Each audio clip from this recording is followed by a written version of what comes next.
สุดยอดเลยเอาฝากกดไลค์กดแชร์ฝากกดติดตามให้แด่พี่น้องสเก็ตต่อทุกท่านอย่าลองเด้อจงใช้มาชดซ้อเล่นสักตัวนะน่าจะมันจีเถอะจะเป็นหลังจีใช้กูตัวอย่างชลก็ดีจิตตะกัวเลยนะกู10แล้วกูร้องก็เช็คกันนะตอนนั้นยาแอปออนนะนั่นเนี่ยตัวแอปอีกอะนั่นจียากูตัวรออีตัวรอกูรอนั่นนะรออีลาน้องใกล้หลงคำบังเลยนั่นจียาตัวใดนั่นยาแอปออตาต่อเปียปิขานะตาต่อจงทอนะตัวจิตตะกัง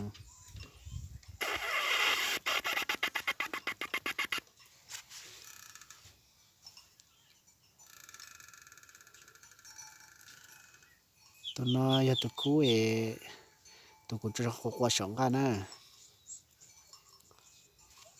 ตัวน้อยจะขวาเราเป็นหนักแค่ตัวนั้นนะ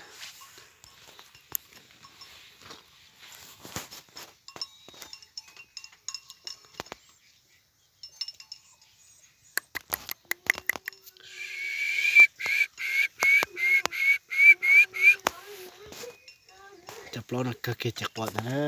ยอย่าพิขาจะรู้เลยนะตัวนั้นนะ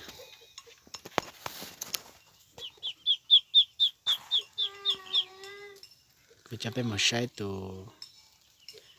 ในตัวคู่นะ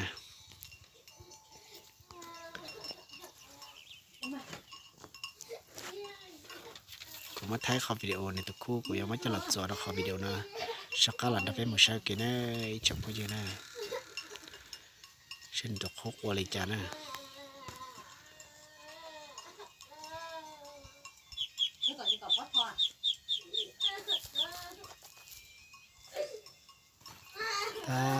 ตาจงดองตาอย่าพิขาเลยเขาในปอดนะ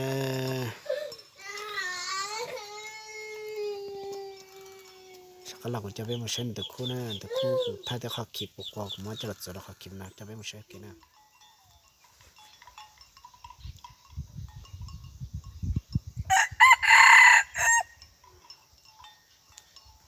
แอปสองเด้อลูกผสมแอปสองหูแดงใส่เนื้อเนาะ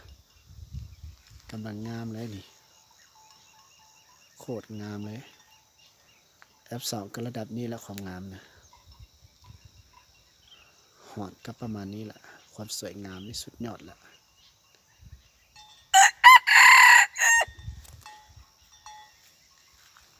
ความห้าวความงามกำลังมาแห้งนะช่วงนี้เริ่มแล้วผู้บ่าวน้อยไทยเหนือนะแอบสองตัวนี้คู่กัดกับตัวน้อยฮะเด้อตัวนี้พื้นดินตัวนั้นก็เป็นคู่เกิดตัวนี้แต่ตัวนั้นนี่หาก้าวขึ้นขอนอย่างบ่ห้าว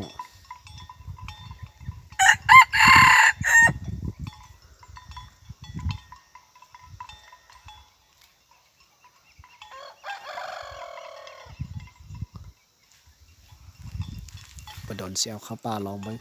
ว่าสิเข้าบ่นี่สิสมกับเป็นสายมานบ่